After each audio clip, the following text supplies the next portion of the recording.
They're just like you and me, an ordinary day. Make coffee, grab the baby, then it's time to play. Their bond extends beyond. Roll the dice, come on. These part-time heroes here, they're gonna save the day. Inside the eye of the beholder lies your fate. They're the part-time heroes.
Hello, randos, and welcome to another episode of Random Tables. My name is Michael. I am your solo player and host, and I am joined today by the rascal of Twitter and Twitch. I've heard Mr. Drew, Mr. Mudcat, Mr. Arbiter, I believe.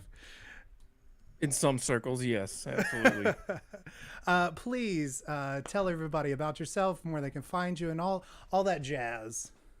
Sure. I am Mudcat, longtime streamer. You can find me over on twitch.tv/Mudcat or Mudcat TV on socials. But more importantly, I am a co-creator and co-DM of D20 Deathmatch. So if you want to come over and watch some crazy WWE celebrity deathmatch style PvP tabletop, come over to D20 Deathmatch on everything social media wise. That's right. At Part-Time Heroes, we love innovation, and that is definitely innovative. You don't see a lot of PvP out there, so everybody's got to go check them out. They are fantastic. If you are new to the stream, which Mudcat has brought some friends along, which I am appreciative of, I will be playing Durian Greyhawk, the Battle Bard, and he talks just like that. And he is venturing out into the Shattered Isles. I apologize, my dog is a little under the weather, so if you hear some yakking, just imagine it to be part of the story. But yes, so he is traveling the Shattered Isles, and he has been sent on a quest that has led him into this dark shadow realm, where he is searching for the heart of a dying world, which I believe this is the heart of that dying world. I have just run through this shadowy castle, and I've unlocked the box, and there was a blackout. So I don't know what's going to happen next, and I sure hope Drew does. So what I'm going to do now is I'm going to pass it over to him, and I'm just going to enjoy the ride. We'll find out if I know. All right, as Dorian is running, to back up a little bit, as running through this shadow castle, being chased by, I believe they were shadow wolves, hounds, maybe, if you will, Sure. through the corridors and up the stairs and around, entering a room full of light and color, decidedly different from the rest of this castle. The wolves kept at bay, unwilling to enter into this lighted space. You take out that orb that transforms into a key as you approach this box. Tell me what this box looks like. What do you notice about this box as you're unlocking it? Sure. This box is like an old, like dark red wood, like a mahogany or a cherry. It's like a deep dark color. It's antique, but it's very pristine. And it is inlaid with all of these gold trims that like form around the edge in patterns that look like tree branches, perhaps. And the lock has magically appeared on the top of the box instead of in the front of the box. Yeah, that the details of that box are kind of lit up by the light of this room, kind of glinting off the gold and shining off, and just it just looks perfect in this room, matching the other decor and just everything being so vibrant, especially coming from that shadowy hallway. Everything it just seems so colorful, so saturated. Mm-hmm. And as you turn that key, the orb, the key itself, begins to dissolve into sand. And the box is now unlocked, but the key has deteriorated. Um, is there a reaction from the dogs or from the manservant standing in the doorway? As they have chased you to this doorway, that blinding light stops them. And as you enter in and approach that box and turn the key, you look back to the door, looking over your shoulder, and you notice that they have receded. Hmm.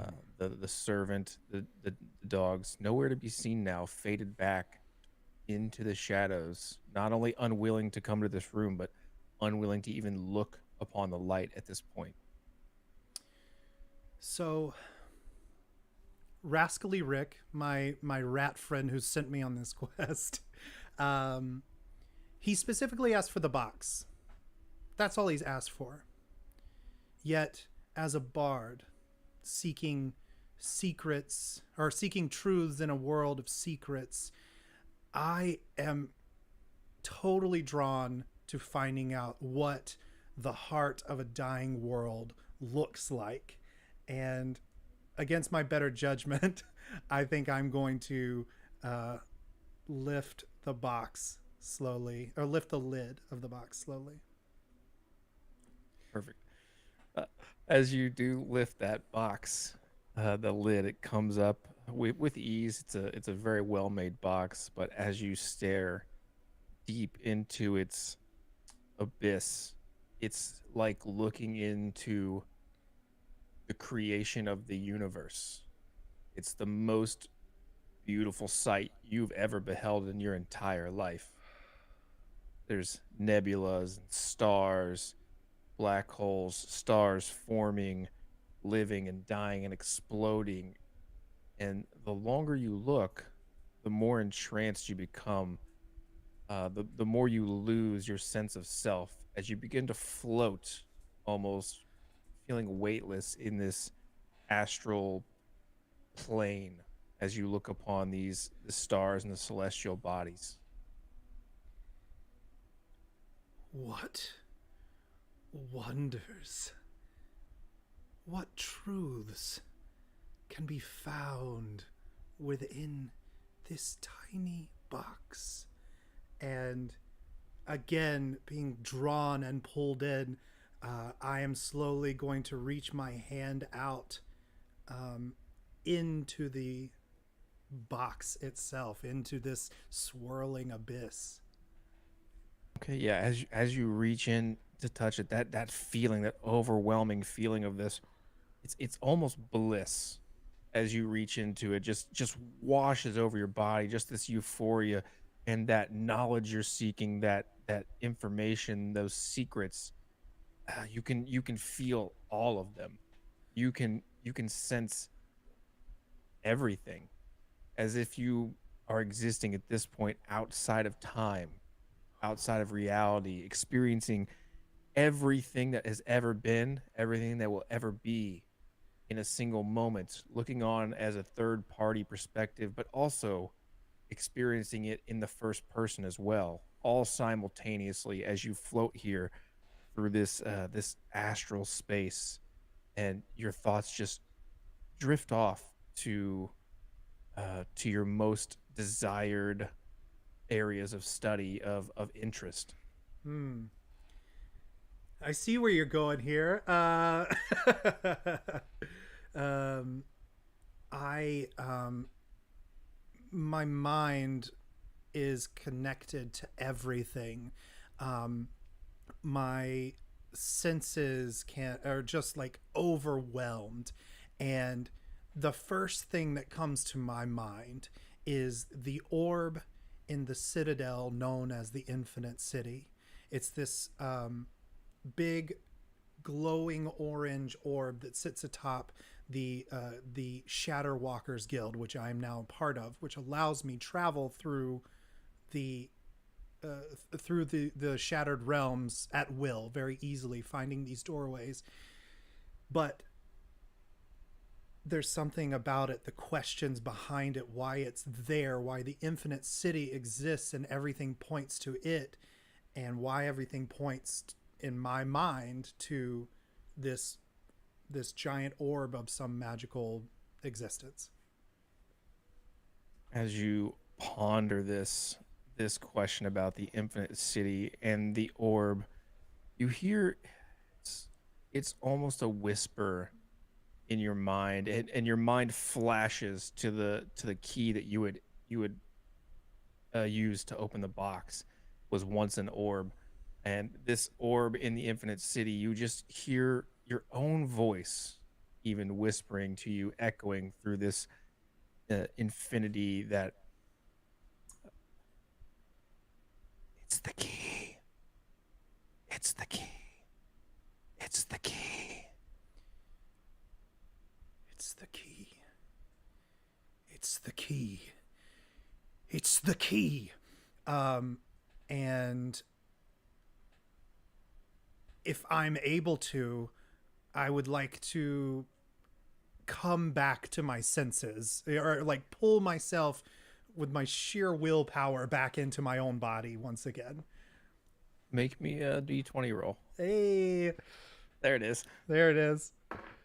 Oh, that's a 10. That's a 10. Mm-hmm. Okay, tough So- choice. Um, I- you can, Mhm. you sense, okay, at this moment, you sense that you're close to some sort of meaningful connection to this astral spiritual realm. You feel there's something else here for you. You feel it deep inside with every fiber of your being. But at the same time, you begin to feel at your back a certain amount of dread as you look back and almost looking outside through, as if you're inside the box now, as the light in the room is beginning to fade just slightly. Ah, yes. And knowing that this is the only thing that's keeping these things at bay, I will. Are there any? Is this the only exit? The one entrance in here? Is that it? That's it that you can discern as you look around. It's almost, you're not physically here. This is a mental projection. So it's more of a just pulling yourself back to reality as you stare into this box, Okay. as your So- consciousness has been projected. Sure. So I know that I am about to be in a fight, or I assume this is what's happening. So I take my loot axe off my back, and I begin to strum it, and the magic swirls around around the axe itself, and begins to swirl around my body, creating this like glowing force field around myself. And I'm casting shield, which is basically just going to give me 3 extra hit points to kind of tank some blows that I might be taking. So Okay, so you're willingly choosing to leave this place then. Leave this Yes. projection. Okay. yes. Oh, I'm sorry. I thought that this was. I'm still in the projection, not in the room. Yeah, yeah. You're Okay. but you're choosing to come out of that as Mm-hmm. part of that 10, forfeiting this extra knowledge that you might have, or this extra connection to something that you were feeling. And as your consciousness pulls back to your own body, back to the reality, you suddenly feel small and insignificant. And many of the secrets, many of the knowledge, the feeling that you were looking through time begins to fade as if it was a dream. You begin to lose, you almost can grasp it. You almost can remember. You're able to hang on to the information about the key and the infinite city, but everything else, all that other connectedness you felt, suddenly just evaporates around you. And where do I find myself now that everything seems to be pulled away from me, except for these little memories? As you find yourself back kind of in your own body staring down at this box, the lights in the room have begun to dim and continue to dim as you pull out of the box. The box itself inside those nebulas and those stars begin to fade, and everything in the box turns a sinister blue Mm. as it casts a blue light across this room as those torches and all of the light and all of the color you saw before, as almost as if everything is becoming monochromatic, begins to fade. All right. So this is now where I will be casting shield, as I know the darkness is coming, and so are these beasts of the shadow, these shades, if you will.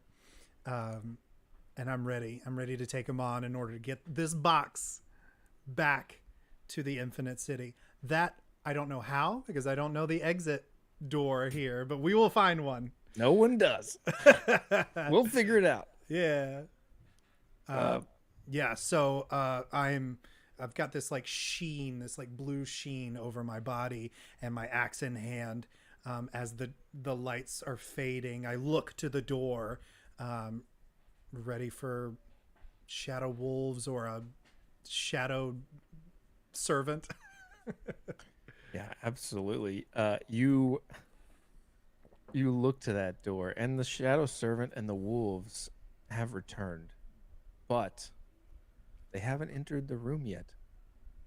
They're still stopped at the precipice of this door frame, looking intently at you, eyes following you, like one of those paintings, like that. No matter where you go, it's always looking Sure. at you. Those wolves' eyes just never breaking contact as their bodies sway, just waiting in their low growls Sure. as they just look at you.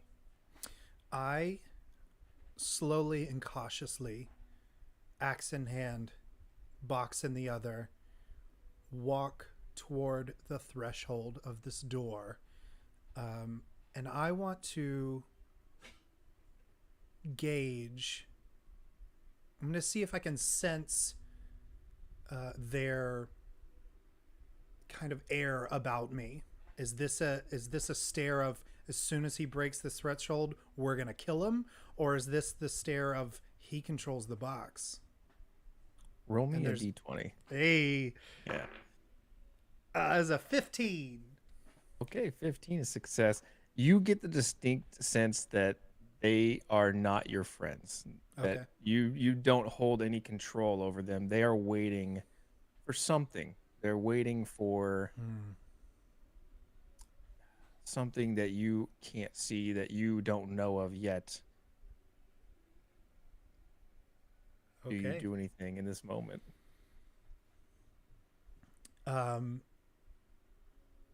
I stare at them and I say, I, Durian Greyhawk, the battle bard, am now in possession of the heart of a dying world. And I hold out the box and I say, I am your master.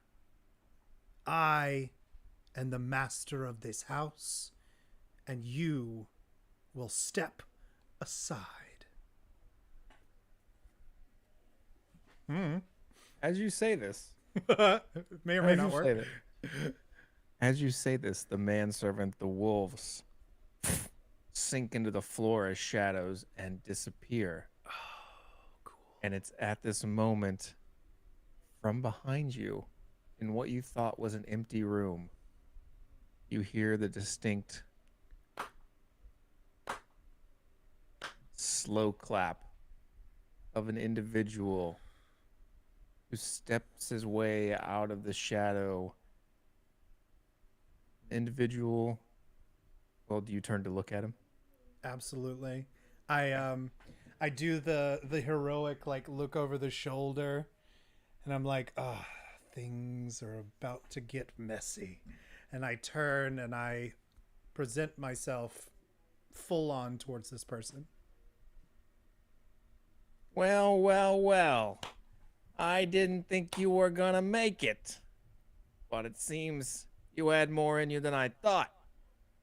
As a rat-like creature that you know as Rascally Rick steps out of the shadows, just clapping, congratulating you for grabbing this box. I didn't think you had it in you. I'm not gonna lie. I thought you was gonna die. I see. So I was sent to this world as your distraction. Well, I wouldn't. No, nothing like that.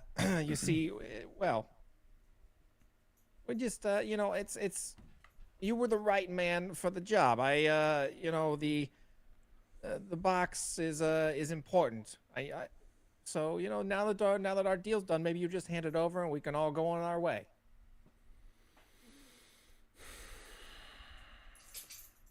This is a frustrating moment for him. He's thrown him into this thing. He's had the upper hand this whole time, and now he's just standing in this room. I walk over to him and I hold out the box and I go, "Oh, do you mean this little thing?" That's the one. Be a shame if I and I juggle it to Oh. Easy there. Let's not do anything that we're both gonna regret, okay?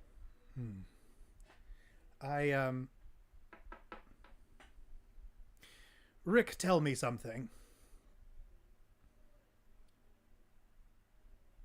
What is it a wee little rat man like you would want from such a powerful artifact? It's something that needs to be examined and protected, not just thrown into your collection of things. Oh, I don't intend to collect it. I'm going to use it for its true purpose. So are you going to give it to me or not? And what? I would like to compel truth on him. So this is a spell. Because you know what? I want to know more. This is my thing here. Compel truth. Your eyes glow with a blue flames as you lock your eyes onto a nearby creature and grip their mind. Depending on what I roll, I will let you know what the outcome's going to be. So, okay. Yeah. Tell that truth. Hell yeah. So with a 9, a 9 is a tough choice, which means the target is compelled to answer one question truthfully. So as my eyes glance at him, they light in this blue flame as I connect to his mind, and I say, "What is its true purpose?" And as Rick tries to fight telling you the answer to this, its true purpose is to resurrect my lord, the Shadow King. Oh, fuck. Shit. All right. With that knowledge, I will hold him at my axe length away. I will hold out my yeah, gasp. I will hold out my axe towards him and I will say, "This is not for you, my friend." And I will begin to back towards the door in a come at me and I'll fucking kill you kind of way. Rick stares at you for a moment and doesn't make an immediate approach to you. He just, now that this truth has been revealed, it's like the floodgates are open. Mm-hmm. You think this was easy? You think it was easy putting the sword in the tower? You think it was easy waiting for some chump to come in and help me get this box?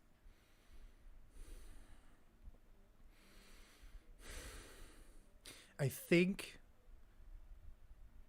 Ooh, I think my anger is going to get the better of me. I think knowing the things that he's done and what he's trying to do. I don't quite know what the Shadow King is yet, but I know it's bad. um, you know what? Um, I look up at Rick, my eyes now filled with fury, and I say, "Our contract is fulfilled," and I'm gonna attack him. All right. Go for it. Or our contract is broken, is probably what I should say. All right, that's a 12. So I'm just gonna swing at him with my axe, my loot axe. Okay, yeah, with a 12, that is a success. You're gonna hit him, you're gonna slice him. And as you do, you notice that as you slice through the skin, this shadowy mist and that same kind of bluish purple that you saw before in the shadow creatures shines out from under the skin as you slice him, and he hops back. You're making a big mistake here. You think that you're gonna get out of here? You think that you can hide from the Shadow King? You're already bonded to him and you don't even know it. As he looks decidedly at your sword. Oh fuck, dude, you are killing me right now. Yeah! I look down at the sword at my hilt. Excuse me, the sword at my hip. I'm gonna glance at the orb itself. What's happening, or the pommel? What's happening with the pommel? That pommel has a very similar energy, that blue and purple lightning, and it's not, that sword has changed just a bit. And actually, you notice that where that sword has made contact with your body, if you were to pull up your shirt slightly, that some of that blue and purple is now veined into your own flesh, like a necrosis almost. Right. I am going to immediately grab it and try to toss it away. Just throw it away. Roll me a d20. That is a 5. Okay. As a failure, That is a failure. You throw that sword away, and you throw it. Where do you throw it? How far out the door? Where are you throwing it at? I am. I'm not trying to like throw it at anything. I want to get it off my person. I feel this is a similar sensation to when my shadow was crawling up my body earlier, and so I just want to get it away from me. If that makes sense. Yeah, absolutely. And you feel a similar sensation to when your shadow was kind of trying to take over you as well. That coolness kind of waves over you, and you throw this sword, and as you throw it, it's like you blink, and it disappears from your sight and reappears right on your hip. Cursed item. I knowing my fate here, that this won't take long to be like taken by the shade. I look at Rick and I say,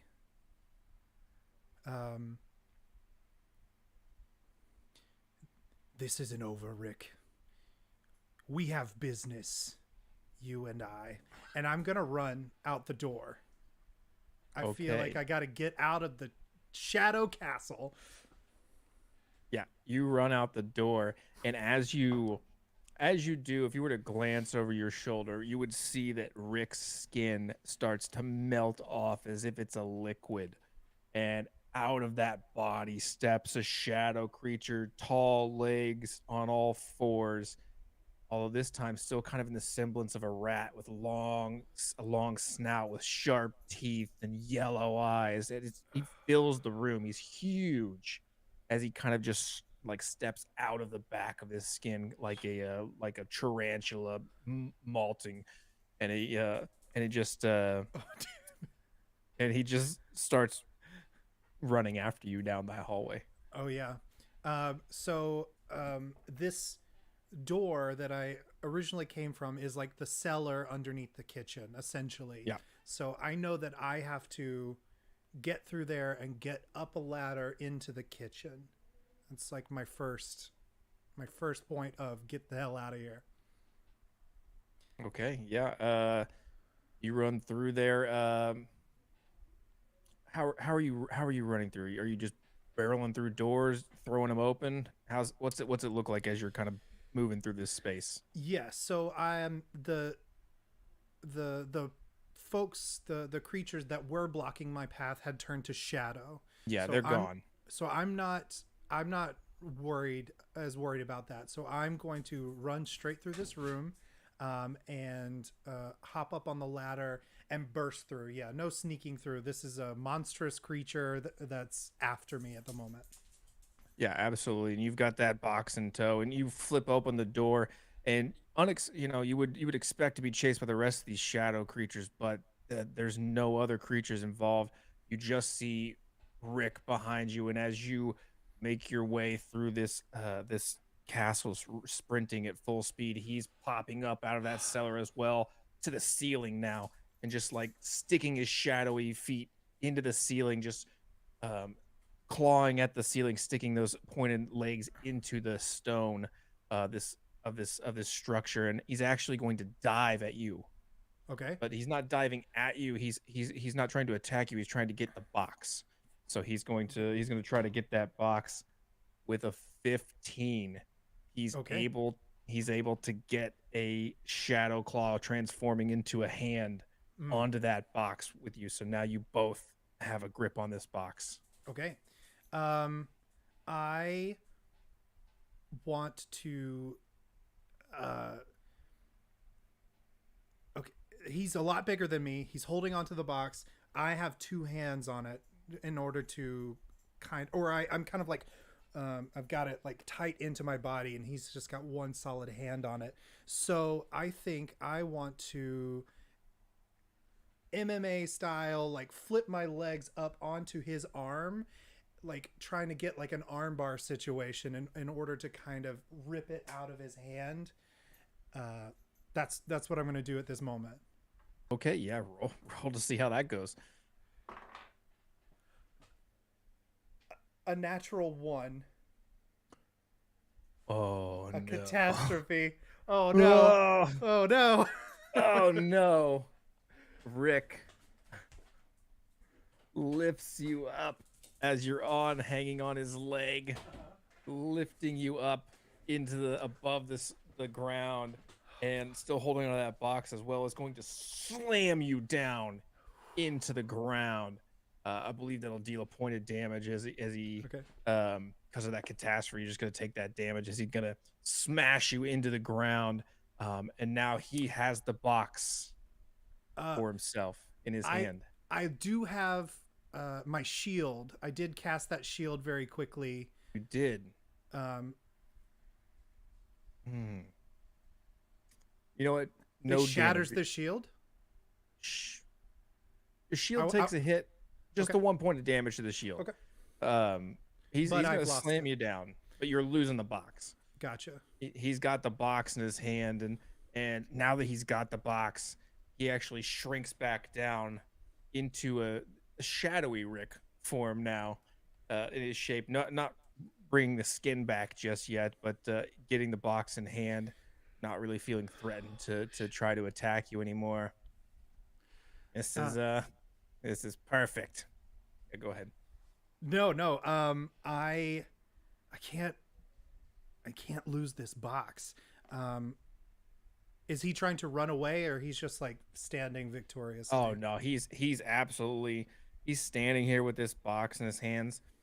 I can't believe you're such a sucker, and so easy to get from you, the battle bard, or like the battle chump. Well, they do call me the battle bard for a reason. I strum my lute axe as I stand, and I'm gonna try to lop off one of his arms, and I'm gonna cast. I'm gonna do a wild attack on him. Yeah, go for it. Right. Oh no, there it is. 16. That is double damage. So instead of 2, I will be dealing 4 damage to him. That is a big hit on Rick here, as you do definitely lop off an arm that's holding that box, and the arm falls to the ground and just, kind of evaporates into shadow, but the box tumbles towards you at your feet now. As Rick is just writhing in pain from that attack. I'm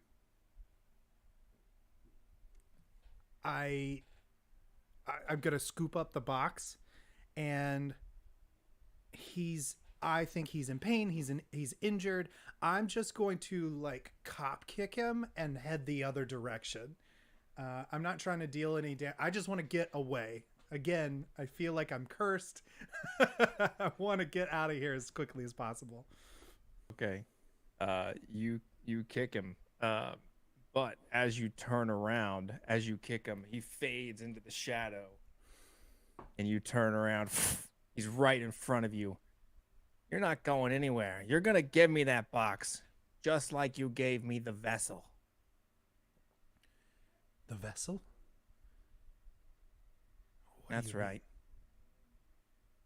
My Shadow Lord will be resurrected very soon. And we needed the flesh of a daywalker. Just so happened you delivered us the perfect specimen. Mac? That's right. You son of a bitch. I'm gonna... You know what? Reckless attack number 2. Strum. I don't... Yeah, my loot axe lights in this energy once again. I am furious, and I'm gonna take a swing. Yeah, I'll do it. That is an 18.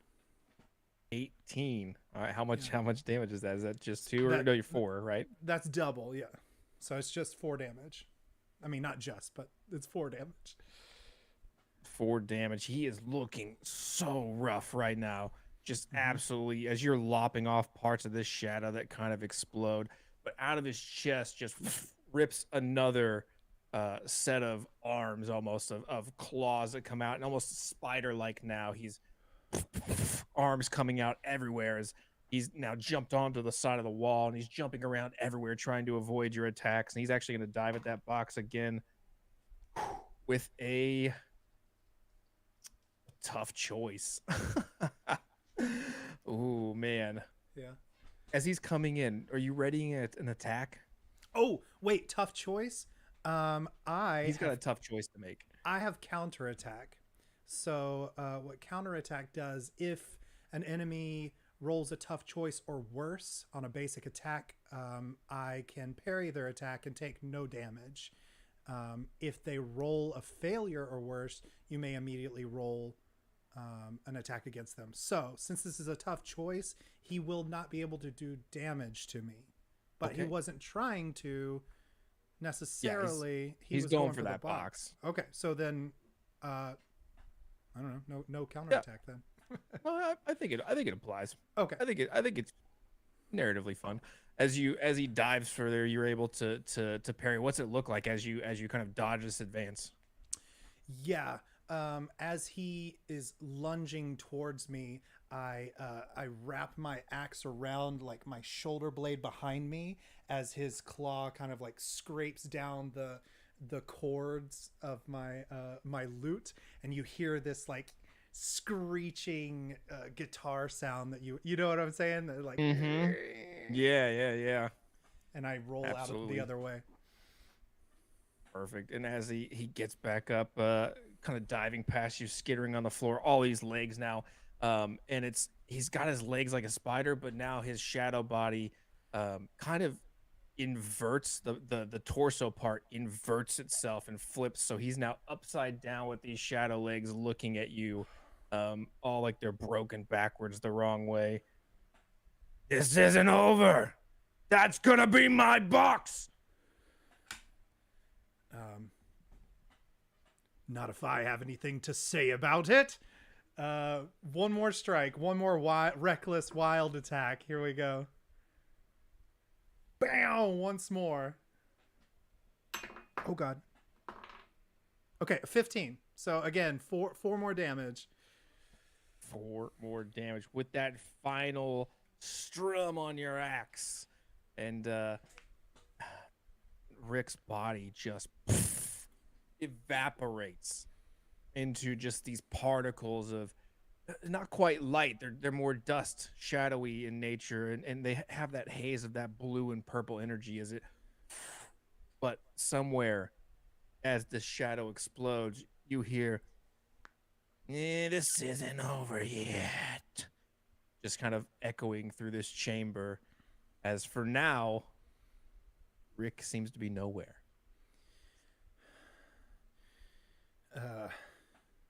Superhero pose, getting my breath. Yeah. Like kneeling at the ground, axe outstretched. Strap it to my back and stand up and look at the box. And I'm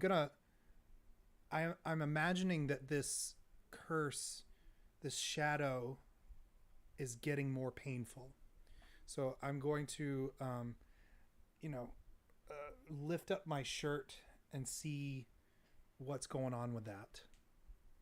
Yeah, absolutely. You lift up your shirt, and it hasn't spread too far up your body yet. You haven't had this item for a terribly long time, but it is kind of, it's where it was touching you on the side, and you even notice some in your, as you start to look in your fingertips where you've held the sword, now have small veins of this crackling blue and purple energy, just so slightly under the skin.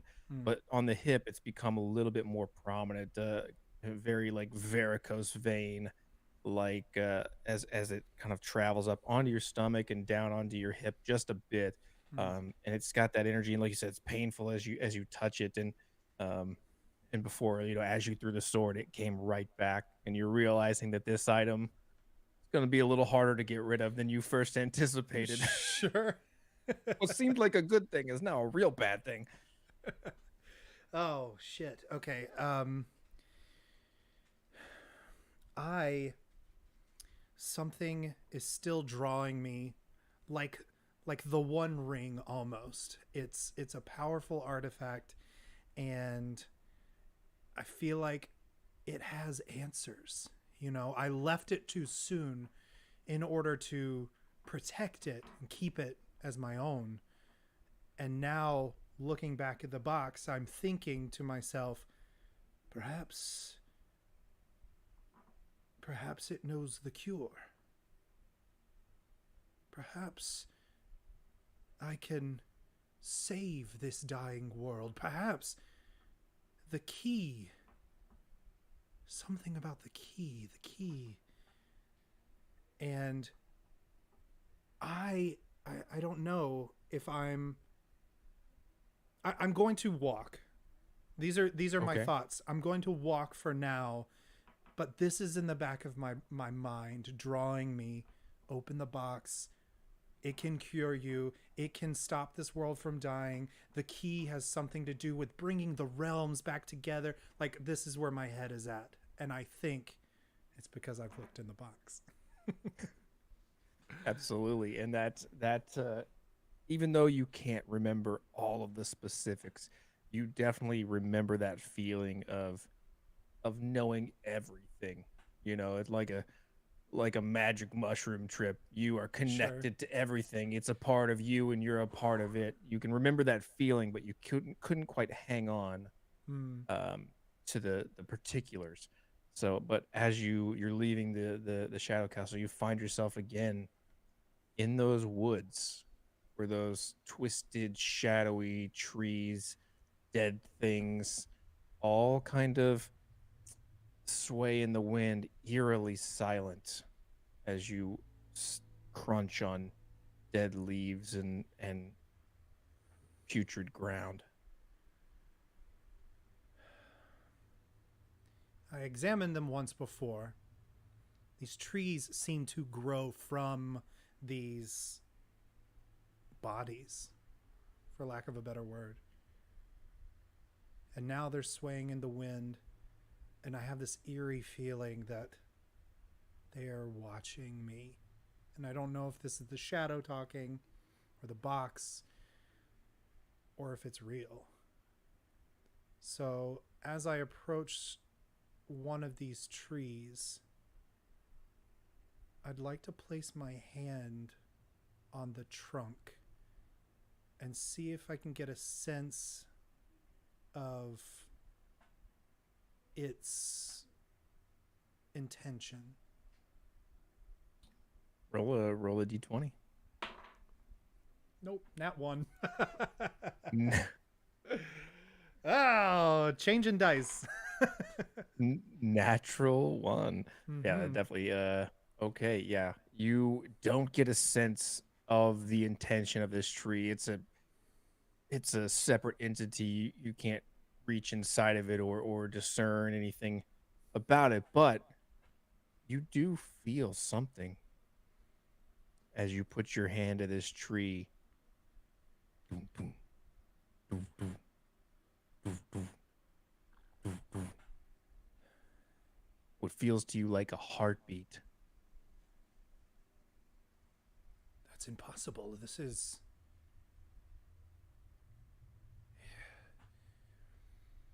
I look up at the tree and I speak to it, and I'll say, "Hello? Is someone there? Are you alive?" And as you listen on the wind almost, it's subtle, it's faint, it's almost like the wind itself, but you begin to hear the sound of a whisper. We are all here. As the wind whips through and you look up and you notice those branches swaying just a little bit more intentionally. Oh God. I couldn't sense what their true intention was. So, evil, good, I don't know. But You do not.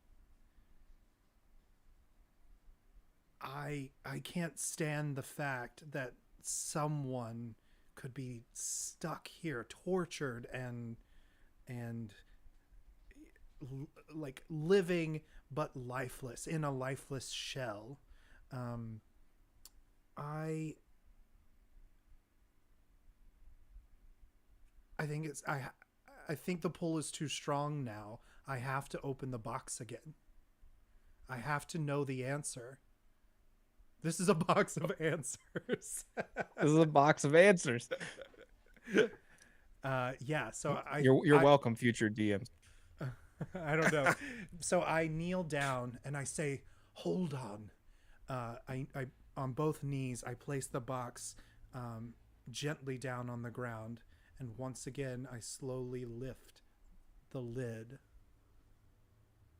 Okay, yeah. You feel that same wave again. The light has shifted from blue and is now this euphoria again. You're seeing stars being born, planets living and dying and spinning, and entire galaxies coming into existence. You're feeling the presence of every living being that has ever existed or ever will exist again. Once again, part of this network, connected, as if you are a synapse in a larger brain, and you begin to feel that wave of euphoria and knowledge and belonging once again, as you know, mentally you are connected to the universe. I try to hone in on this realm and then to the forest, and then to the edge of the forest, and then to the cluster of trees that I'm in, and then to look over myself kneeling in front of this box, zooming in, and then I want to rush into this tree. Yeah, absolutely. Make me a D20 roll on this one. Yeah, it's like Google Maps where you're just zooming Yeah, in, yeah. You're just zooming pinch and zoom. in. Yeah. Satellite image. That is a 5. So that is a failure. 5 on a failure. You try to get into this tree, but it just seems to go beyond what you're capable of that zoom in. You can only seem to go so far, as if maybe even a protective barrier is stopping you from knowing what's exactly in this tree, is Hmm. something mystical in nature, not a physical barrier necessarily, but just stopping you from entering. But you get close, and as you get entering, you can still hear that even more pronounced now, doo-doo, doo-doo, doo-doo, of the heartbeat beating within this tree. Um, this force field, this or whatever it is, it's keeping me stationary. I can't go any further. It doesn't seem that I can gain this answer here. Right. So I turn my focus to the castle of Shadow. Perhaps something there. It seems to be the heart of this realm. So maybe the answer is there. Yeah, absolutely. Make me a D20 roll on that one. See what we can discern here. Okay. That is an 8. Okay. An 8, a tough choice. As you zoom in on the castle, you get two distinct connections that you're feeling here. You're feeling one about the building, the castle itself, about maybe its history or where it's from.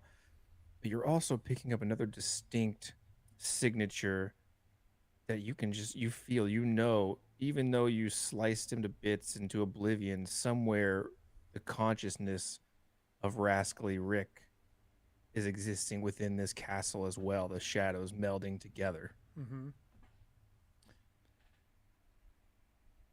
So you feel both of these, but you feel pulled towards one or the other. Okay. I think my mission at the moment is the tree. And I want to zoom in on Rick, and before I let that side of me take over, I let it go and go for the other answer. Okay, yeah. As you get flashes, you let the feelings of Rick go. You get flashes of this castle. Um, once a normal looking building in a forest. Over time, but you see people moving in, living their lives in this castle, lords and ladies living there. But you see a dark day, and on the horizon, you see that orange orb from the infinite city on the horizon shining like a sun.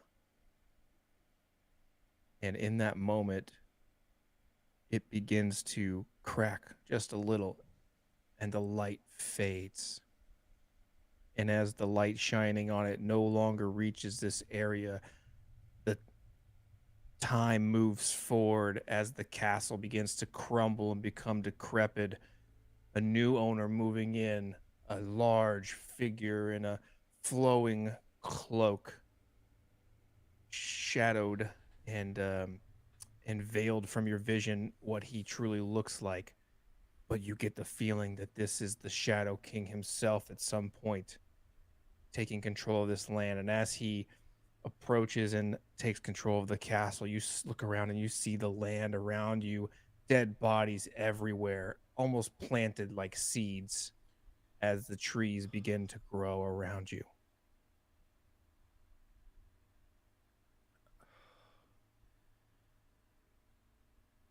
What terror is this?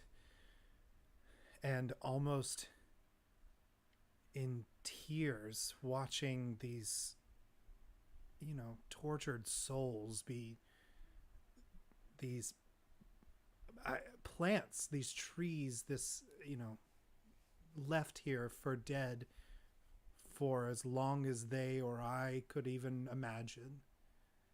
I would, if possible, once again try to will myself out of the box and back into myself. Yeah, go ahead. Go ahead and roll for that. See how easy that goes. Okay, that's a 19. 19 easily. You've actually become accustomed to this at this point, and you know that feeling of of pulling out of this box. And as you do this time, the light also begins to fade blue again, as if things are dulling around you. And it's not so much that the light of the box is dulling; it's more the fact that you are so connected to everything that everything seems so vibrant in your mind, and coming back to your limited perspective is just like looking through a foggy window, almost as if Hmm. your vision is blurred and things are just dull as you sit on the ground in front of this box and tree. Um, Drained and exhausted and cursed and a little strung out, I place my hand back onto the tree and I look at the face, this mummified skeletal face that resides deep in the heart of this tree, and I say, I'm truly sorry.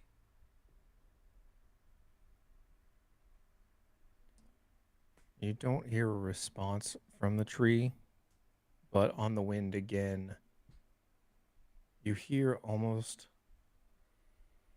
a sigh of relief, as if this is the first time this creature has been acknowledged Hmm. in who knows how long, years, decades, hundreds of years. Um, is just a sense of being acknowledged by another living being. Is you just hear that sigh of relief just kind of whiffed through the wind as um, you get a even in this dark place kind of a good feeling from that, a Hmm. good vibe that you've made a connection here. And I think I stand up, I gather the box, place it back in my bag, loot axe back on the back one last time, and I acknowledge it, and I turn and I continue to walk away back into the forest once again, knowing in the back of my mind, if there is ever a way that I can make this right. I know I don't have the tools, the skills to do it now, but one day I will make this right. And I soldier on to back into the forest, hoping to find a way out. And I think with that, that's a good place to stop for now. Uh, Drew and I, we're going to take a quick break, and then we're going to come back and finish his portion of the story. Um, we're ending on a more solemn note right now, and I love it. I think that's amazing. So, yeah, if everybody will join us back in about 10 or so minutes, we would greatly appreciate it. Um, and we're going to get out of here. Perfect. Break time.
Hello, randos, and welcome back. Once again, I am joined here by my wonderful guest game master, Mr. Drew. I don't know why I keep calling you Mister. I've never done that. That's okay. Mr. Drew, Mr. That's fine. Mudcat, Mr. Arbiter. Woot woot. Um, yeah. Mr. Arbiter was my father. There you go. There you go. So if you're just joining us, thank you. Drew has done this wonderful thing where I've unlocked the box, and one of my old acquaintances has appeared and has shifted he was always a little shifty anyway, but I had no idea that he was some sort of shadow beast working for the Shadow King, and he desired the box for more nefarious deeds than I thought he originally wanted. And so we had this knockdown drag out, really awesome combat. I kicked his ass. I got out of the castle, and then I had a really beautiful moment with one of these trees that has grown from the soul of a person, the corpse, the heart. I'm not sure exactly what. I tried to help it. There's just nothing I can do right now. And so it was a really powerful moment for me personally, that I can't do anything to help this person that's been trapped in this tree for who knows how long. But I have the box containing the heart of a dying world. It is giving me answers to things I didn't know I could get answers to. And it's also a little draining, and I'm concerned what powers it actually holds. So without further ado, I'm just going to toss it back over. I'll keep doing it to Mr. Drew. So formal here. Hello. Yes. Well, I am the battle bard after all. As you wander through this forest, the trees now still moving with a purpose, not just the wind. The branches, not in a violent or jarring way, but just slight movements that kind of give the indication against the wind that these are still living beings, in some sense sentient beings that are connected to this place, and with your experience, maybe longing to be seen, to be connected to, as a living being again, having been maybe solitary for a long time.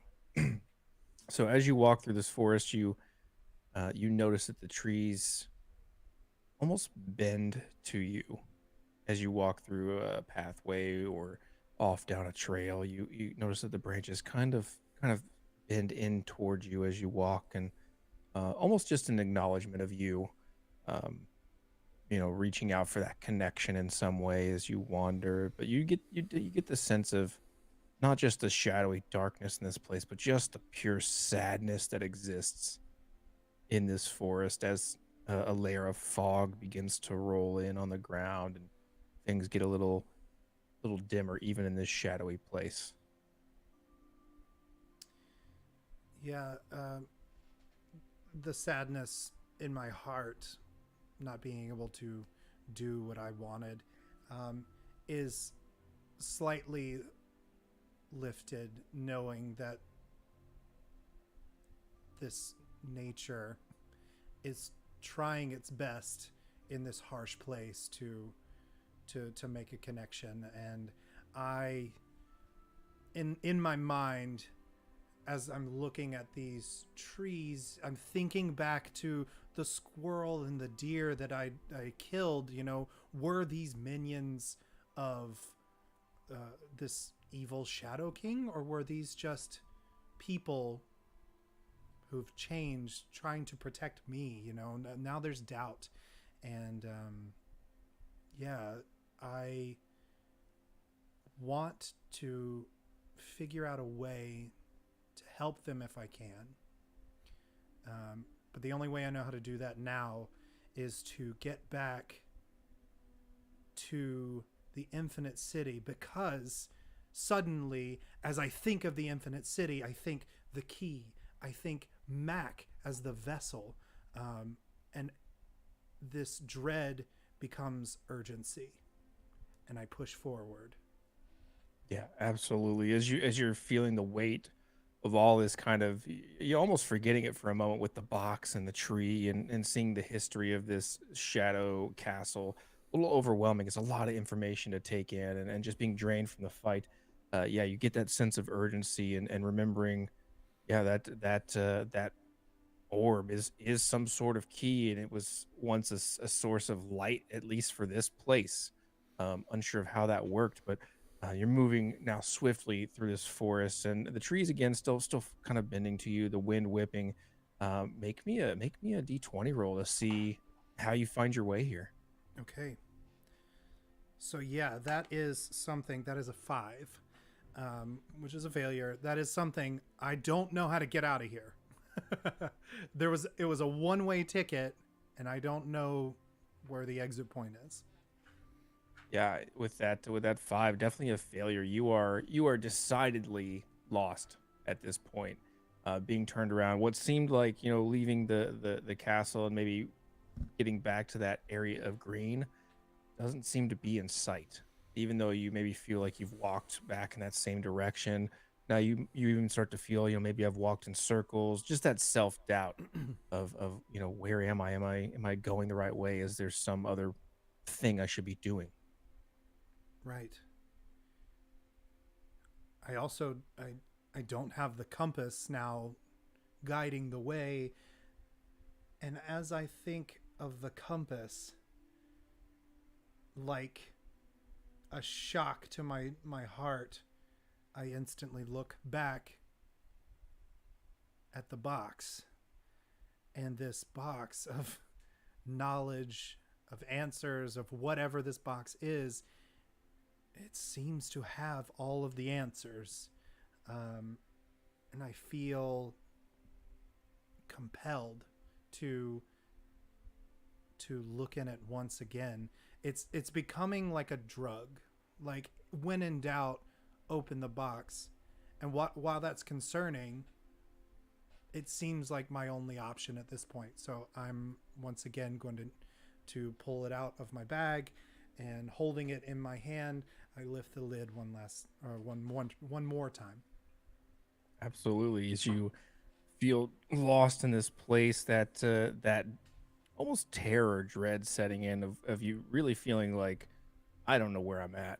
And just that decidedly hopelessness feeling of can I even ever get out of here? Am I going to be stuck here? Maybe will I become one of these sad trees along? Is that your fate now, stuck in this place? Oh God. Um, will you be able to save Mac? All these questions rolling around as you open up this box, and again, not to be overindulgent, but you experience everything. As that wave of euphoria once again washes over you like a warm summer's day, Mm-hmm. feeling connected. This time, feeling a little bit more grounded in yourself still. Mm. You have that same feeling of being a part of everything, being interconnected, being part of this web of everything, but still somehow retaining a little bit of your individuality enough where you've had enough experience now that you Sure. feel like you can control some of your movements here. But what is it you're looking for? What are you seeing? What are you trying to find? I'm trying to find a doorway between this realm and the infinite city. Um, if there was an entrance here, there must be an exit. And so, yeah, in this astral form, still near my body, I want to reach out through the forest and see if I can find myself going through some sort of portal, doorway, etc., into the infinite city. Yeah, go ahead and make me another d20 roll. 15. 15. Yeah, success.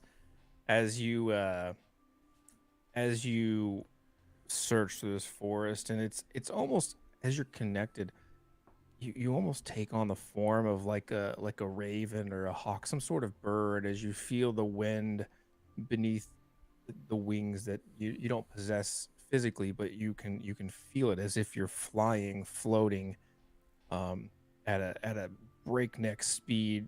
Every turn you're taking with ease, whipping in and out of the tree branches, dive bombing in and out, and you fly up high above these trees, and you can see everything. You can see that shadow castle. You can see this forest now of these trees that extend for a long period, and you can even see some green way off in the distance.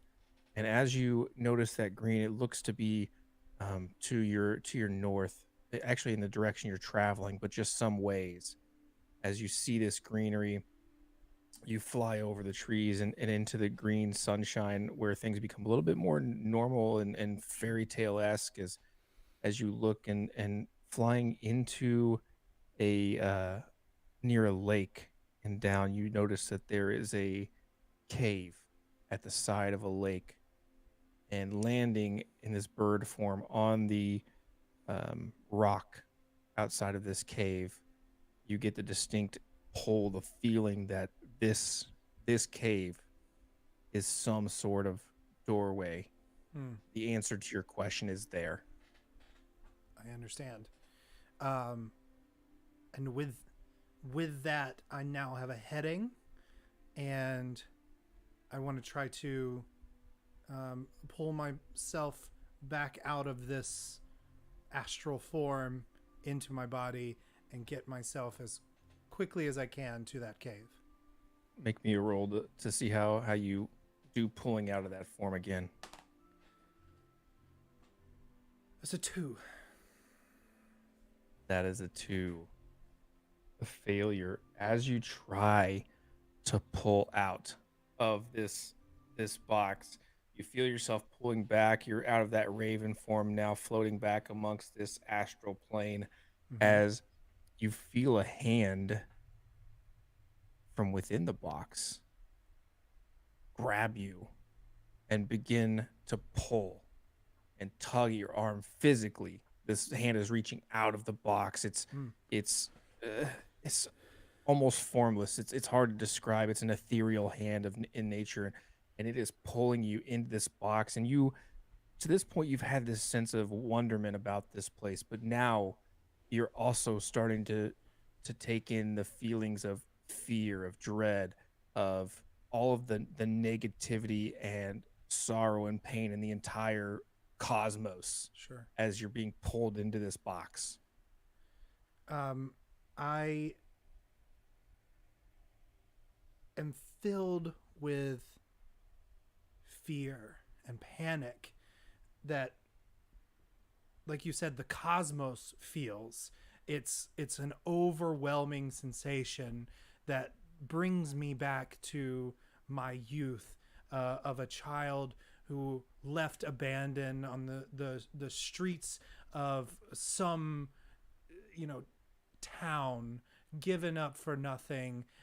That feeling of being truly alone, truly nothing, just seeps into my body. I become this like small 7-year-old child once again, and I flail.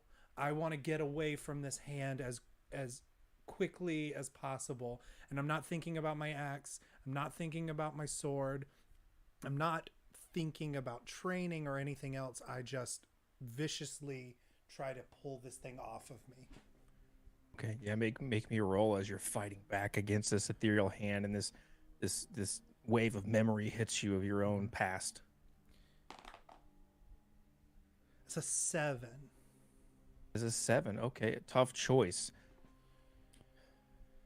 You you feel you feel that pull. Um, the choice.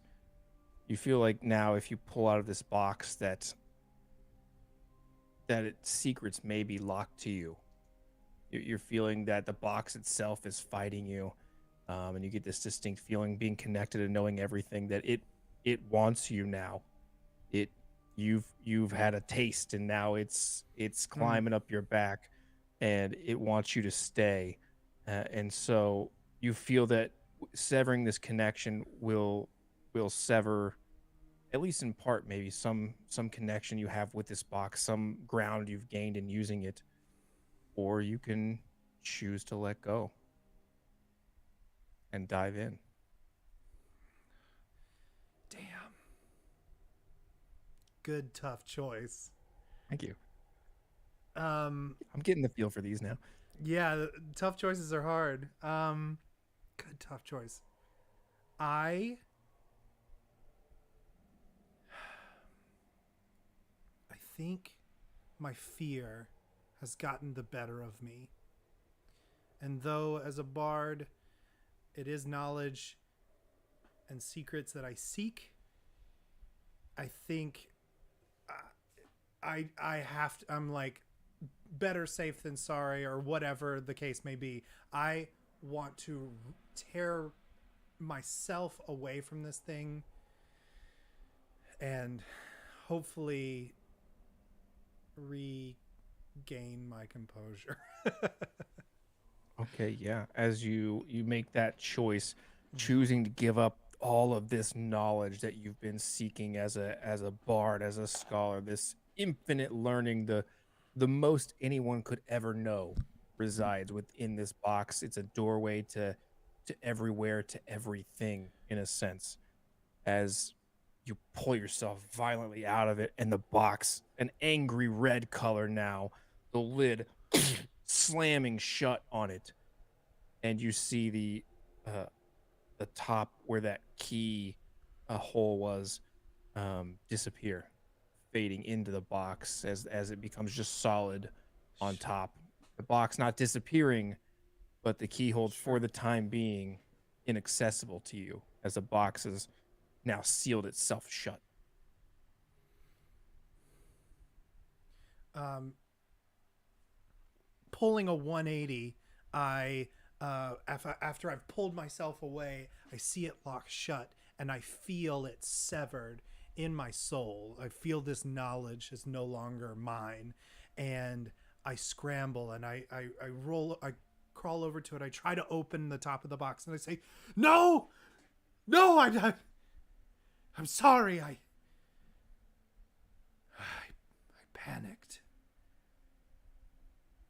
And coming to the realization that I can no longer connect to the heart of a dying world,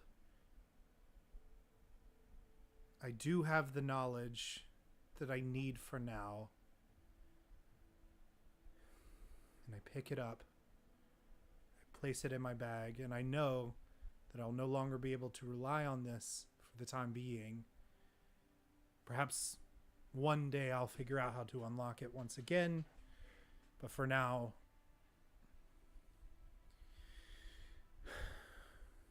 back to the city. As you put that box away, it's and you make your way to this lake without much effort, without much intervention or anything like that. Kind of moving into the sunlight, you feel a little bit better in the sun than you did, obviously, in that forest. Your day starts to brighten a little bit, but there is still that feeling. You know, you were hours ago part of everything, and now you are alone in this place, and it's just a hollow feeling as you move to this lake, and you do now see the cave on the other side of this lake. I cross to the cave, step into the shallow waters of the lake, turn and look at this beautiful land that should be everywhere in this realm, and yet it only exists on the very outskirts of this floating island. And I turn and slowly walk into the cave. And as you walk into the cave, um, the shallow water kind of gives way, and it becomes very slippery, and you slip and you actually begin sliding into this cave down a long water slide that kind of whips and turns, and there's bioluminescence in this cave everywhere, and it's a very beautiful sight. It's almost like traveling through warp speed almost as these colors fly by you.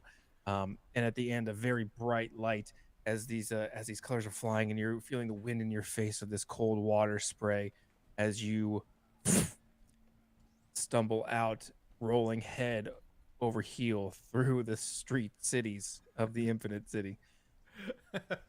Am I just soaking wet too? Yes, you're absolutely just drenched, and you're just now you're in the middle of the city, so people are like walking around like you rolled out of Sure. an alley or something. So people are like, but they've seen it before, so they're like, Right. whatever, like it's a city. Yeah. Once again, entering the city, sopping wet, because that's just how I do. Absolutely. I stand up, I kind of like flick some of the excess water on, and oh shit, we're getting raided. Hi, I think we're getting raided. Mm-hmm. Hello. Oh, it's Wood. Hi, Wood. Hey, how's it going, man? Thanks so much, Bards. I don't mean to stop, but I'm getting good. raided, so I'm excited. So yeah, I stand up, I'm soaking wet, and I know that the first thing I have to do is go to Rick's cellar. I have to see if Mac is okay. So I work my way there. Okay. Yeah, you work your way across the city, kind of bumping into people. You're in a hurry as people are about their busy day as the smell of food and commerce and things are going on around the city, and people are about their business. You're decidedly pushing against the grain of everybody trying to get to where they're going as you're kind of just making your way soaking wet through through this place and looking a little disheveled. But as you find yourself outside of Rick's, a place that you've become accustomed to as you kind of, it takes you a minute to find your way, but you're a little accustomed to this place, Sure. having been around. But you get there and you notice outside of Rick's the same group of policemen that you had seen previously in the Infinite City.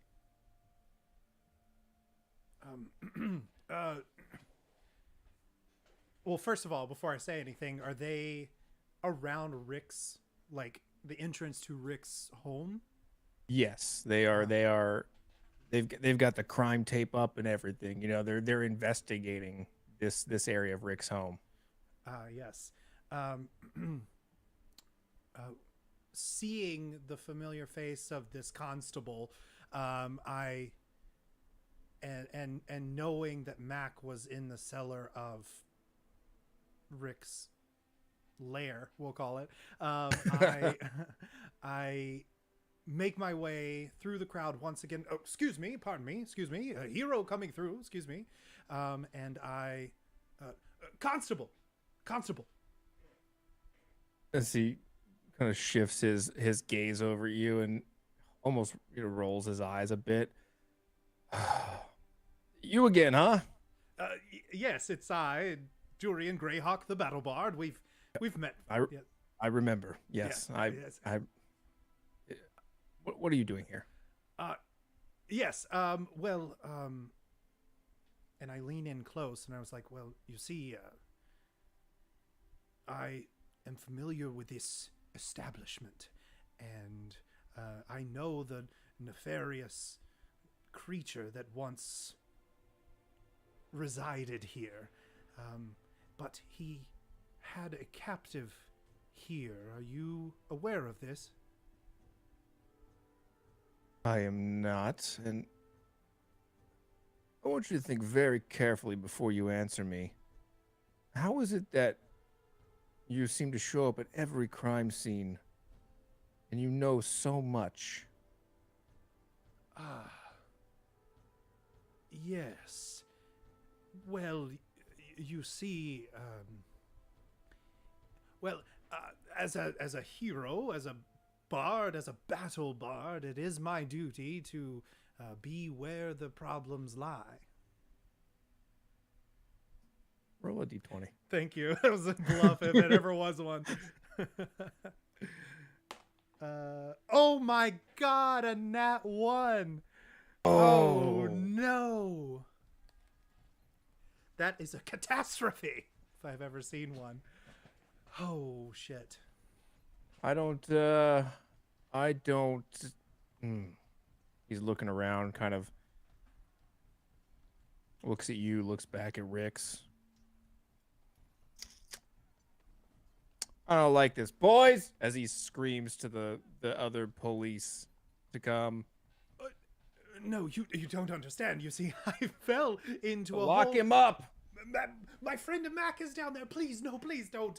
And as they're, assuming grabbing me, I'm not going to fight authority, but as I'm being pulled away, I'm just like, no, you don't understand. The Shadow King, creatures, the heart of a dying world. Roll me another d20. Oh shit. Okay. I just assumed that's what's my crazy Maurice speech. 19. With your catastrophe, you're on your way to being tossed in the county jail for questioning. But once again, you say this bit about the Shadow King and the shadow creatures, and he just, like you, he wants to know the truth. He wants to get to the end of it.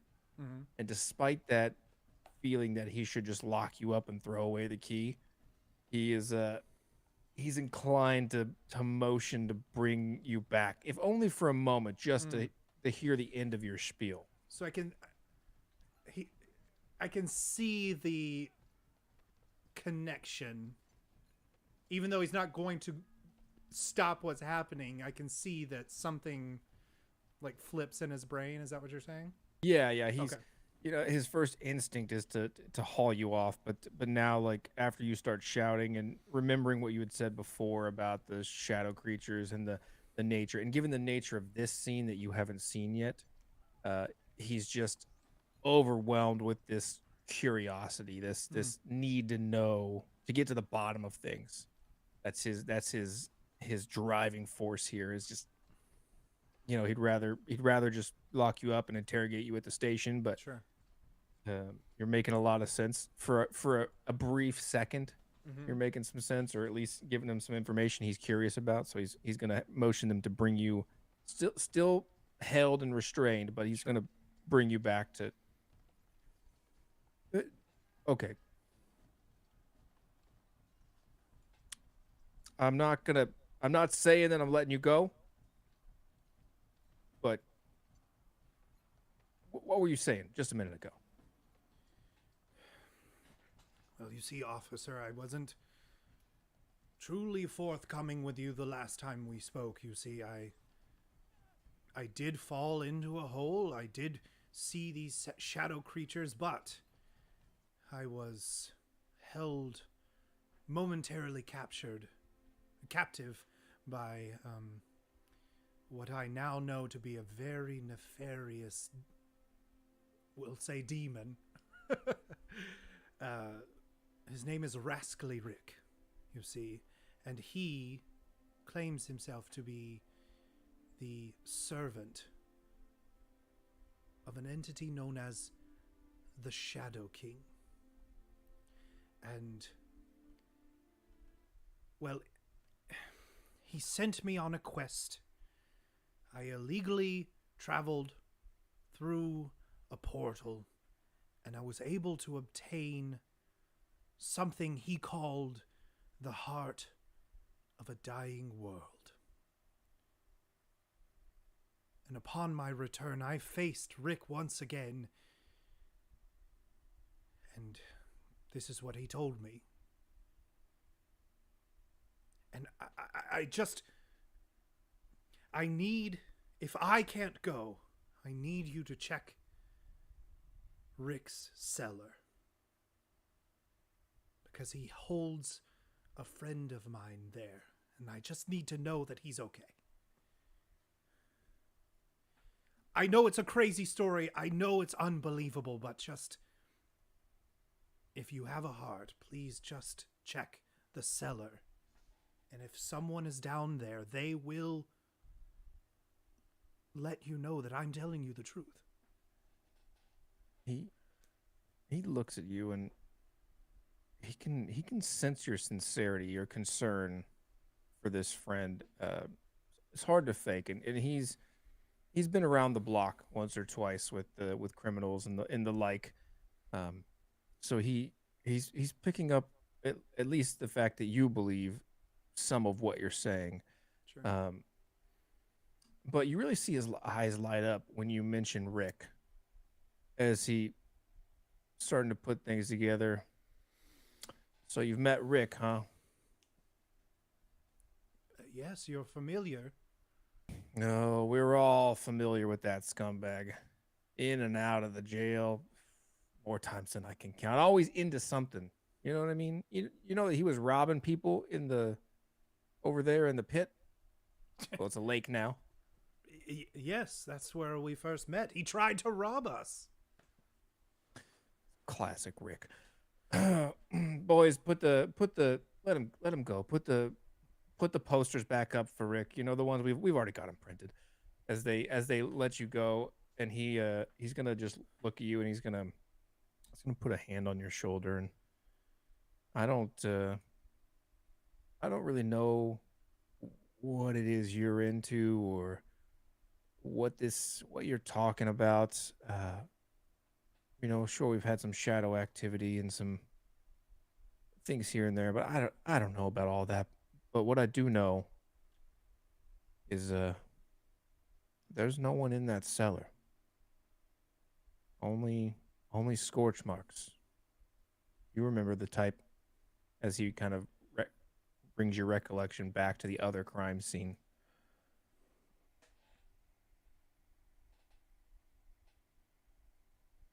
I'm sorry I had to be the one to tell you this, but if your friend was there, he's not anymore.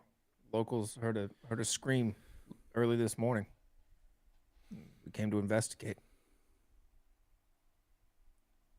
Damn it, Mac. I told you it was dangerous. I told you not to come.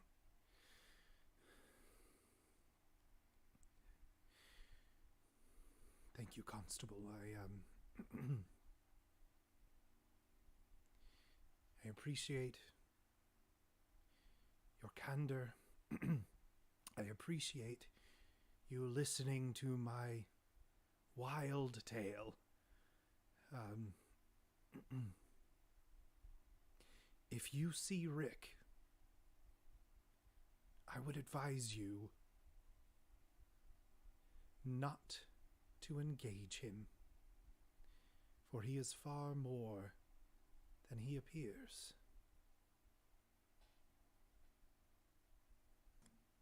He's not quite sure how to take that, as he's dealt with Rick plenty of times as just a swindler, but he'll nod. Noted. But in case you see him or anything else, you figure out where your friend went.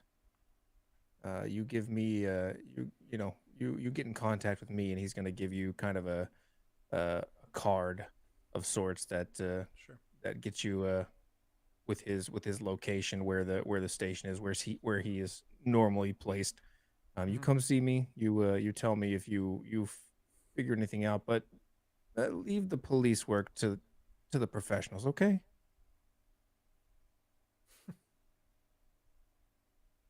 Of course. As he turns and kind of goes back to the rest of his buddies, and you actually kind of hear him. He was pretty sincere with you, but you hear him got over your shoulder like, this guy was talking about a Shadow King. You believe that? As he's kind of like, kind of poking fun at you a little bit with his friends as you walk away, and a nice guy, but just not buying all of what you're saying. Sure. As I begin to walk away, I stop one last time, not looking at anyone, and overhearing the chatter about this crazy guy, and I say, Constable, you know where to find me. And I head off back to the guild hall. Okay. As you uh, as you head back to that guild hall, as to the Shatterwalkers guild, you look around and you start to notice things in the city. You feel kind of a twinge at your side where that sword lay, and you start to you start to see things as you're traveling, dead set on getting back to the guild where that's kind of become your home base. Um, Wanting for this day to be over, for this long adventure to come to some sort of conclusion for some rest. Circumstances, though, however, catch your eye, and you start to notice ethereal footprints in the ground, the same consistency and nature of the shadow creatures, but glowing almost a white, like a white mist, Mm. kind of emanating up like rising heat from the ground as that sword kind of twinges at your side. You're starting to see those things that you didn't quite see before. You're noticing little marks here and there that kind of possess that same nature. Uh, Beyond the footsteps, you said marks. What type of marks? Some are in the shape of handprints or Mm. even like claws, just where creatures might have reached out and touched, might Gotcha. have been traversing this area, and not just on the ground, but into buildings and you see different marks, different places, but you see decidedly a set of footprints leading Okay. through this cobblestone you're walking down. Um, I, out of bardic curiosity, um, Got him again. hey, um, I actually, you know what? The first thing I want to do before I follow, because I'm definitely going to follow, is for sure. The first thing I'm going to do though is I'd like to bend down and, Yeah. you know, uh, like maybe touch it just ever so slightly with the tip of my middle finger and see if I. Yeah. As you give this ethereal footprint the finger, you you like a burning sensation, like a singe, um, similar to what you saw in the box, but very different. You're just seeing a world of black and darkness for a moment, and outlined in a inverted white of these footprints, kind of, you've seen cast against this blackness, is the silhouette of that person you saw in that vision in the castle, the one you're assuming with that flowing cloak is the Shadow King. For Mm-hmm. only a moment, this vision just blinding light. And with that vision, it's gonna put a fire under my ass, and I'm going to follow this particular set of footprints to wherever they lead. Okay, you're diving and dipping through the city. The footprints um, getting more prominent the further you go. It seems like the ones behind you had started to fade, maybe, and you are noticing other marks as well. Still, there are other adjacent footprints that seem to lead off, but not any discernible direction. There's still a clear path Mm-hmm. that you're walking down, and um, you're walking through the city streets, and again to some of the parts of the city that seem a little darker, a little more dangerous. Um, as you have before. Nothing overtly seems dangerous to you, but it's a things are getting a little dirtier, a little seedier, as you're walking down, as you're looking around, following these footprints, and they're leading you down a path. Um, do you do anything as you follow them? Is there anything going on? Um, I, th- I, I feel like I'm one track mining it. I feel like I'm focused on the footprints. I want to find the end. Where's this culminating? I'm seeing the things appear, and I don't want to get distracted. I want to know where this is leading. So I'm gonna continue pushing on. People in the way. I'm kind of like, excuse me, sorry. And they're just like, oh, what is this guy doing? I look like a crazy person staring at the ground, rushing.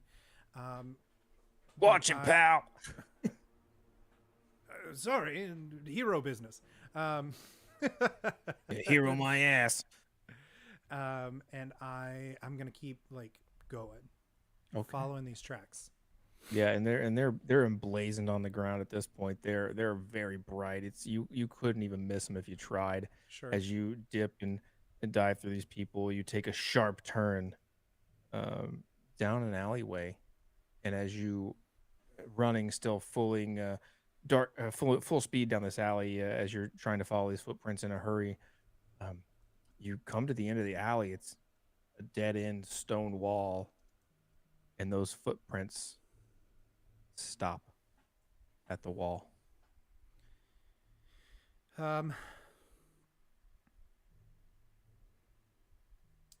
Yeah, I would like to place my hand on the wall to see if this is an illusion of some sort.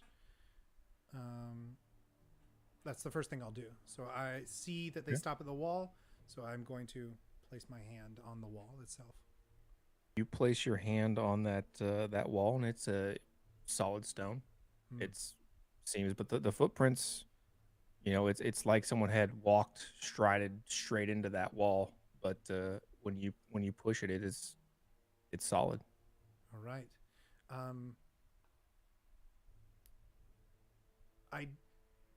Michael speaking. I don't know if this is like some sort of button press wall flip secret door situation, but I am gonna try. So I would like to like feel around and see if there's any buttons. If not, then I'm going to like see if I can find my way around this wall. So first, yeah, let's roll me a D20. Find a latch or button or something. Here we go. 19. You do, in fact, as you're feeling up and down, you find a loose stone kind of down at the bottom right. It's almost near the ground, indiscernible, but when you go down, you're feeling it. It's loose, and it wiggles a bit. I push it. As you push it in, you start to hear clicks and locks unforming as the stones begin to shift around almost magically as this wall splits down the middle. The stones, the grout now lighting up with some sort of light that's behind it as they begin to part very slowly, and this light kind of hits you, blinding your eyes. This light kind of staggers me. I take a step back and I try to, when you walk out into the sunlight for the first time, you adjust your eyes. So I'd like peek one and then the other until I can kind of see what's going on. Looking And into this. Yeah. As you make your way, this doorway opening up in the middle of this alley in this seedy part of town, you step through it. Those lights that were blinding, you notice they're not sunlight. They're not any sort of natural light. They are lights of different colors and spinning and whirling and sounds and dings and bells and whistles and things going off as you walk into this part of town, and you see people chattering and screaming and rolling dice and spinning wheels and money exchanging hands all over what seems to be a street of perhaps illegal casinos here in the heart of the city, as those footprints still continuing now have, as you took that time to look at the wall, have begun to fade, and you've kind of lost where they've gone in the crowd.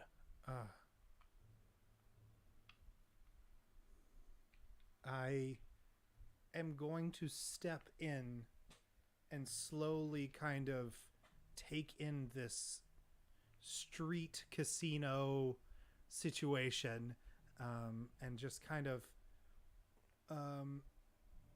slowly walk through and see what games they're playing, perhaps. Listen for anything out of the ordinary, maybe familiar voices or someone saying, you know what I mean? Like Mm-hmm. very Jason Bourne. Just I'm taking everything in at this moment. Yeah, and as you step in, that wall behind you shuts and seals up um, behind you, and no one seems to pay any mind to that, as if this is a normal occurrence for this place.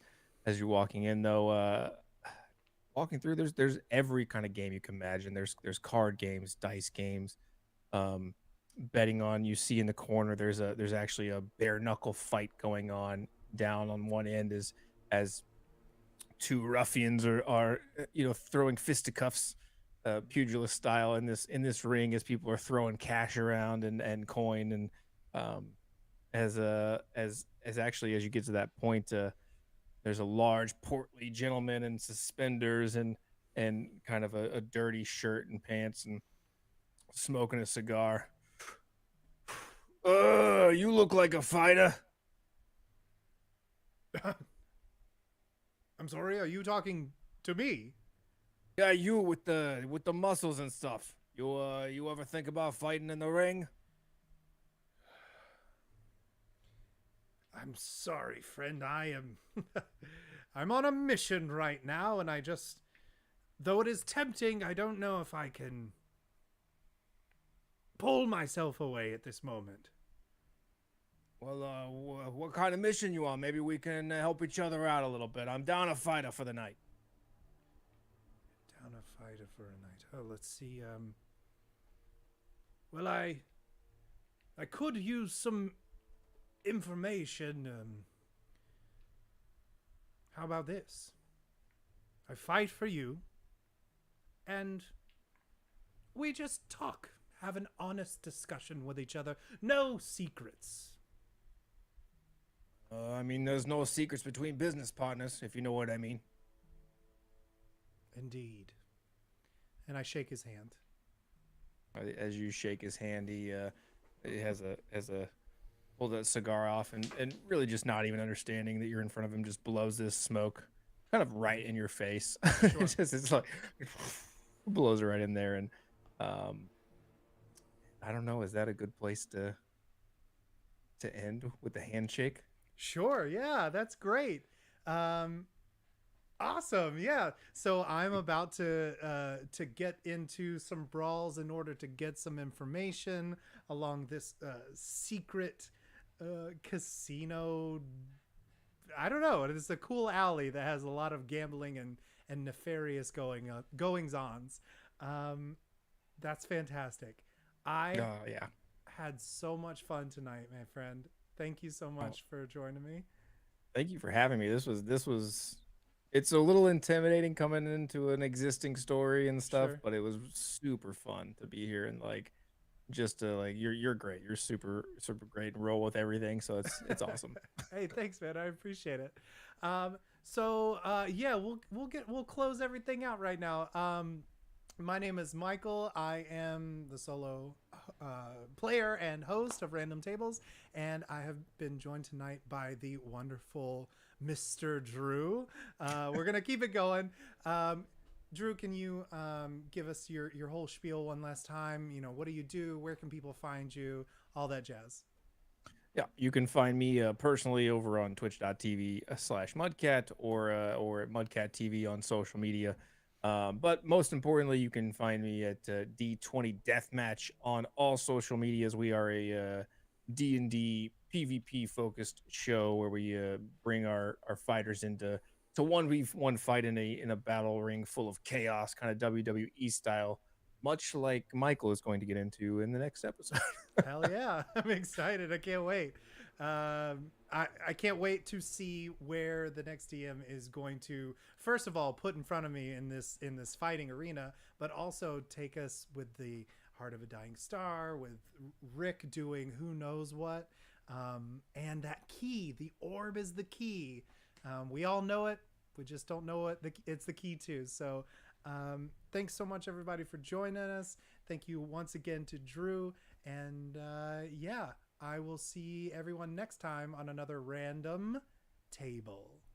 Have a good night, everybody. Thanks so much.